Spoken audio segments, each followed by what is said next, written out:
With any early venture, you kind of want to start low and build to a crescendo. And this being the first Golf.com equipment podcast, uh, we decided to do things a little bit differently. Get a Masters champion in here to talk about gear. Sergio Garcia, thank you again for the time and for joining My us. pleasure. Thanks for having me.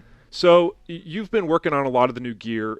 You've been with Callaway now for a year, and I'm curious.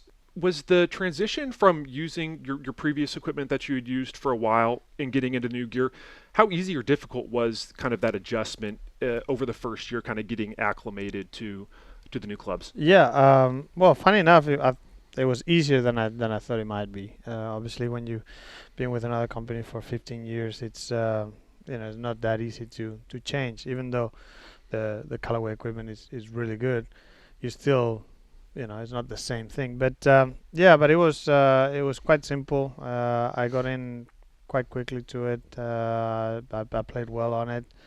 So probably the thing that kind of, I wouldn't say worry me, but I was a little bit more skeptical about was the golf ball. Hmm. But that also was an easy change because I really saw some great things that I didn't have with my old ball that the Chrome Soft X would give me. And it made it pretty simple. Yeah, you mentioned the golf ball being such a huge part of the equation. What's your testing process kind of like when you're getting for you it was getting fit throughout the bag plus the golf ball being added to the equation. What's your process like when you're trying to see if a golf ball is going to fit your game? Well, it's quite simple. Obviously, yeah, we're looking at numbers and making sure that the things are not too far off where we want it to be. But at the end of the day, for me, I've always been a see feel kind of guy. So if I'm hitting it, it feels good. If I can see the flights that I picture in my mind, if I'm able to do that with the golf ball, usually it's already a win-win situation. But at the same time, if there's something off, I can kind of feel it and kind of look and say, that one felt like it's spin a little bit more, and then we'll look at the numbers and confirm it and stuff like that. So it's a kind of back and forth work between me and all the ball technicians and everyone around in Callaway. But it's been good, and I'm really excited about the new one, the new Crown Soft X coming up, because that one feels really really good. So we're here at the Eli Callaway Performance Center, and I saw you out there on the range hitting the new driver. When do the pros typically get? When did you get your first look at the new Epic Flash, and what are you kind of looking for when you're trying to decide if a driver is gonna fit your game? Well, I mean, the first look I got was in May. That was the first kind of like rough kind of look at it, and hit it a little bit.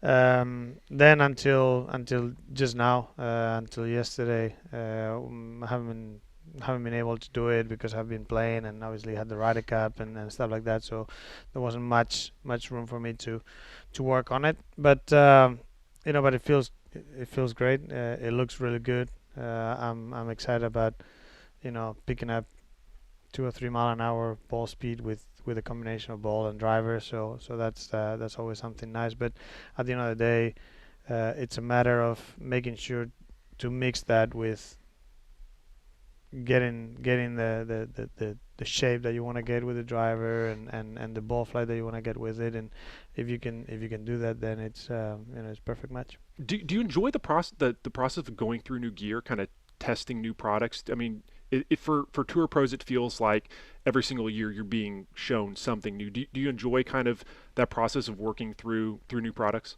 I do. I don't mind it at all. I think there's other guys that are a little bit more afraid of it. I mean, ideally, probably we would like to be with the same gear for maybe a couple of years at least. But we understand that you got to bring new products, and the people want to get new things and things that improve the game and stuff like that. But I enjoy it. It doesn't bother me at all. How much when you're in the testing process, let's just say with the driver, how much are you relying on what you're feeling versus what you're seeing on the launch monitor numbers? I know some players are kind of shade more towards one side or the other. Where do you kind of fall into that category? I'm shade more towards the feel kind of side. If it looks good to me and it feels good, that's good enough for me. Obviously, then we go to the number side and make sure that what I'm feeling to kind of get a confirmation of what I'm feeling is it's right, and if it's right on the window that we want it to be, then it's perfect. Obviously, if it's too far off, if my feel is too far off, we try to tweak here and there to make sure that we can match both things, but usually they're not far off one thing from another. I talked to Dean Teckel a little bit about working with you, and he said this year it was so easy to get you into the new driver. He said he picked one head out, and that was the head. Uh, could you talk a little bit about that relationship that you have to build with those tour reps and just that trust that you have in them? How long did it kind of take for the two of you, the tour reps out on tour, and you to kind of just get on the same page so they could kind of know what you're looking for when it comes to the product? Yeah. Like I said, I mean, for me, it's not. And if you talk to Dean and stuff, they'll probably tell you that I'm not.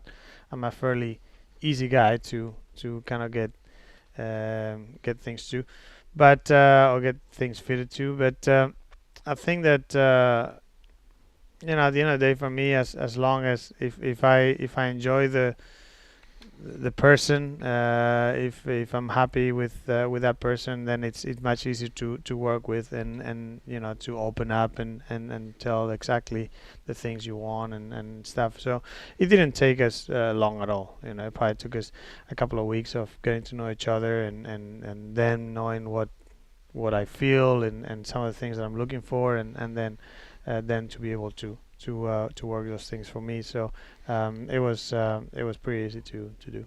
Some guys will test different shafts when they're trying a new product. Do you try other shaft options out there, or are you pretty much what you like and you just kind of stick with that? I pretty much know what I like, and if I've been playing a shaft that I've done well and that I enjoy, I usually stick with it. Obviously, I changed to the Tensei at the middle of last year to the Blue Tensei, the Mitsubishi chemical. Before that, I had the same shaft for quite a while. So I try not to, unless Dean or some of the other guys from Callaway will come with me and say, I think you should really try this new shaft because it could be really really good. Usually we kind of keep going the way it felt good before. You're one of the few guys on tour that still counterweight their clubs. When did you start kind of adding more weight in the handle? And just for our listeners out there, what is it about that counterweight feel that really just works for your game? Yeah, I started doing it I think probably around 2005, 2006.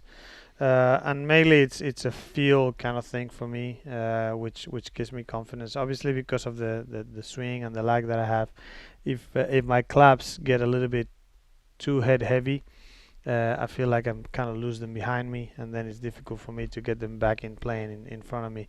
So by putting the counterbalance on them, the clap's still heavy, which I like heavy kind of heavy clubs, but because it's more balanced, the face doesn't feel as heavy, so it feels like it's easier for me to move around and get it in front of me at the time of impact. It's funny because with the counterbalance, the swing weight becomes a lot lighter. Right. It shows lighter even though the club is not, but it's something that you kind of work on and figure out. So I got to tell you a story. I remember walking in to a tour truck one time and had to do a double take because I saw you grinding on the grinding wheel, Yeah, working on the your wedges. wedges. Yeah. Yeah, and I couldn't believe it. I thought for sure that the tour reps did all the grinding out there for the guys, and here you were grinding your own wedges. When did you start kind of working on the wheel, and what do you love about kind of being able to kind of work on your own wedges and grind? Yeah, I saw that. I saw that from Retief Goosen. He also did that, and It's mainly because it's a unique kind of grind. It's not like just a normal kind of sole and kind of leading edge of the club kind of grind, something like that. It's a little bit more on the neck. It's so it doesn't really affect the club when you play it normally, but when you get your lob wedge or something and you open it up in the bunker or for a flop shot or something like that, you kind of shave a little bit of the neck so that way it doesn't stick in front of it and it doesn't feel like you can catch it with the ball. So it gives it's more than anything a kind of look kind of thing that makes you feel a little bit more comfortable. But I've been doing it for a few years now. Probably I would say at least 8 or 9 years. Initially when you were doing it, I mean, did you ever have one of those moments where like the wedge just kind of shot back up towards you? I mean, I'm sure you had. Did you ever have an instance like that? No, I mean not too bad. I probably have had a couple of times where you accidentally grab the club after grinding and it's really hot and it's like, oh Jesus. So you gotta be careful with that. But other than that, nah, not much. You know that you have to be careful when you're out there on the wheel because it's a machine and it can scratch your fingers or something like that. So you just gotta be careful wearing gloves and some eye gear for to make sure that you don't get hurt. I saw the Toulon putters that Sean Toulon made for you, the one for the Ryder Cup and the one with the Spanish colors. Hmm. Um, and I've kind of started to notice that some other players too are now kind of adding a little bit of character to their clubs. Do you like kind of having those, a personalized putter with a little bit of your flair? Just something that's a little bit different than just like the standard stuff that you're seeing. Yeah, it's always a nice touch. I think it's a great touch from the company, and it's nice to. It makes you, in a way, it kind of makes you feel a little bit more important, a little bit more like loved and Yep. taken care of. So it is nice to have it, and it also gives you a little extra something to relate to. Either if it can be family oriented, it can be country oriented, it can be so many different things, sports oriented. So it's yeah, it's fun. So getting away from the current gear, I just got a couple of other questions for you. Favorite set of golf clubs growing up, was there a favorite set when you were a kid that you just absolutely love, or maybe something that you really wanted that maybe you didn't end up ever getting a chance to hit? Mm, I don't know. I remember one club that always kind of sticks in my mind. I remember when I was 9 or 10. I remember I had these like strong through that I used as a driver. It was called a NASA driver, and uh, it was kind of like a graphite head, and it was kind of like a maroon kind of black kind of looking head that I love hitting it, and I hit it really well, and I enjoy that because it was right after moving from persimmon. So it was when I started getting, I went there, then it went to obviously steel heads and stuff like that, and yeah. But I remember that one from a long way ago. I've always been curious. I've never asked a tour pro this, but what the heck do you do with the golf clubs when you're done using them? When you put something new in the bag, do you have buddies that are like trying to hit you up for product, or do you donate them? Where does that gear go? Do you have a giant locker at home with all your equipment? Yeah, you do have a good amount of gear.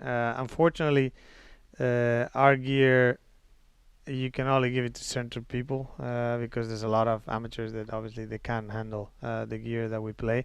My brother, I have given some to my brother. He's a good golfer. He's a scratch handicap, and he swings it well, and he swings it fast and stuff. So he can handle it, and he gets a little bit of that, and maybe a couple other friends. But yeah, a lot of it you just kind of save it and just have it around, I guess. Yeah. And there's been a lot of talk here recently about the USGA's rules and the changes. And this week we've seen a lot of guys putting with the flag in. What's your kind of feeling on that? Are you going to putt with the flag in? Is it something that you've kind of thought about now that it's legal? I haven't. I mean, I didn't think about it until yesterday when I saw it on TV, but I'm sure that I will. I think that when I look at it, I probably would use the flag from like really long putts, long range putts, something like maybe 50, 40, 50, 60 foot, so you can see better without having the caddy like standing around the hole, and then. And then maybe for tap-ins, maybe for after a chip or a shot really, really close to like a foot or something like that. Other than that, I don't think I will because I feel like if you don't hit it with a perfect pace, it's easy with a putt. It's easy for it to hit the flag and kind of roll around and miss. Mhm. And without the flag, it would just hit the back of the hole and most likely go in. So I probably won't really use it from you know other than really really close range or really far.